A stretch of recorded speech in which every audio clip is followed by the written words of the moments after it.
నువ్వు ప్రతి వాళ్ళని కెలికి లాజిక్ లేకుండా మాట్లాడుతుంటే నేను వచ్చి నేను డిబేట్కి రావయ్యా అంటే ఏమన్నావు నువ్వు నాతో? డిబేట్కి అర్థం తెలుసుకో అన్నాడు. ఏమండి, డిబేట్కి అర్థం తెలుసుకో. ఇప్పుడు మీకు ఒక అద్భుత విషయాన్ని చెప్తాను చూడండి, ఒక అద్భుత విషయాన్ని చెప్తాను, మీరు ఆశ్చర్యపోతారు. నన్ను ఏమన్నాడు అంటే డిబేట్కి అర్థం తెలుసుకో అన్నాడండి. అన్నాడా? ఇప్పుడు మీకు చూపిస్తాను ఏమన్నాడో. ఎందుకంటే ఈ పిల్లడు అన్నమాట మనం చూపించాలిగా, ఊరికే అయితే అవదు, అని అవదు.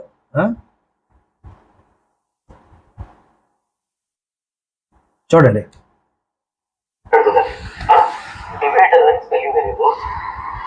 నీతో నేను డిబేట్ రావడం నాకు తెలియదు. బాగా వినండి. ఆ తర్వాత డిబేట్ గురించి మాట్లాడుతుందని డిబేటర్ అని స్పెల్లింగ్ తెలియదు. నీతో నేను డిబేట్ రావడం నాకు తెలియదు. ఈ మాట మీకు అర్థమైందా? డిబేట్ గురించి మాట్లాడుతుంది. డిబేట్ అనే దానికి నాకు అర్థం తెలియదట. స్పెల్లింగ్ తెలియదు. నీతో నేను డిబేట్ రావడం నాకు తెలియదు. అర్థమైనా?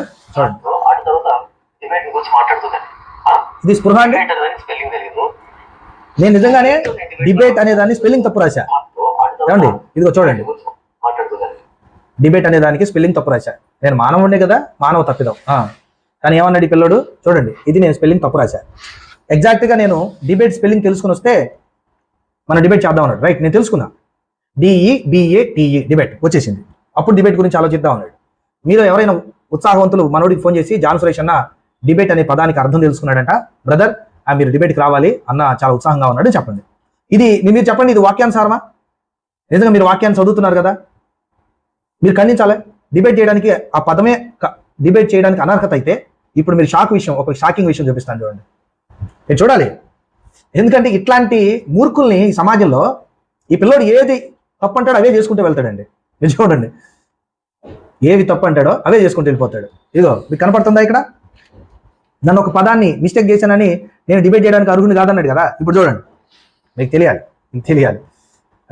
ఇదిగో మిత్రులారా, ఏమన్నాడు అక్కడ?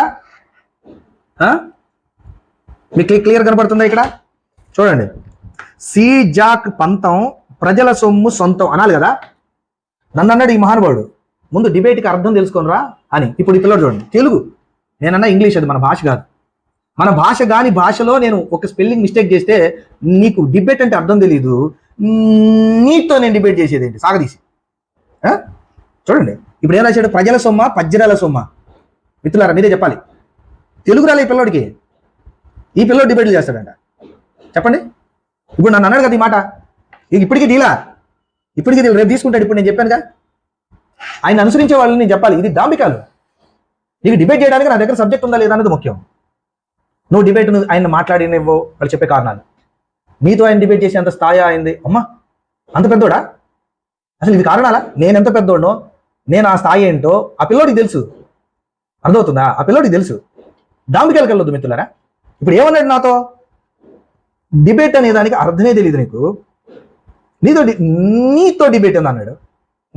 అడ్డం కూడా చూడండి, డిబేట్ దానికి స్పెల్లింగ్ తెలీదు, నీతో డిబేట్ ఏందంట. మంచిది నాయన, భలే అన్నావు బాబు, మా నాన్న మా చంటి కన్నా భలే అన్నావు.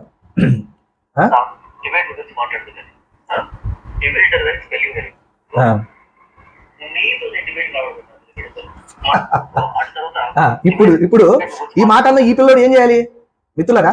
ఏం చేయాలి ఇప్పుడు? ఆ మాట అన్నోడికి ఇంగిత జ్ఞానం అనేది ఒకటి ఉండాలి కదా. ఆ మాట అన్న తెల్లారే తప్పు చేశాడండి. ఆ మాట అన్న తెల్లారి కూడా కాదు, ఆ మాట అన్న సాయంత్రానికే ఏం చేశాడు? డిబేట్ అంటే అర్థం తెలియదు అన్న ఈ మహానుభావుడే, ఈ పిల్లోడే. చూడండి, ప్రజల సొమ్ము సొంతం అనాలి కదా, ప్రజల సొమ్ము అనాలి కదా. ఏమంటాడు చూడండి, పజ్రల సొమ్ము అంట. పజ్రల ఎక్కడైనా ఉందా ఈ తెలుగులో ఈ భాష? మీరు చూడండి క్లియర్గా, పజ్రల సొమ్ము. ప్రజల పజ్రల. మీరు చూడండి ఈ పిల్లోడు ఎంత అజ్ఞానం.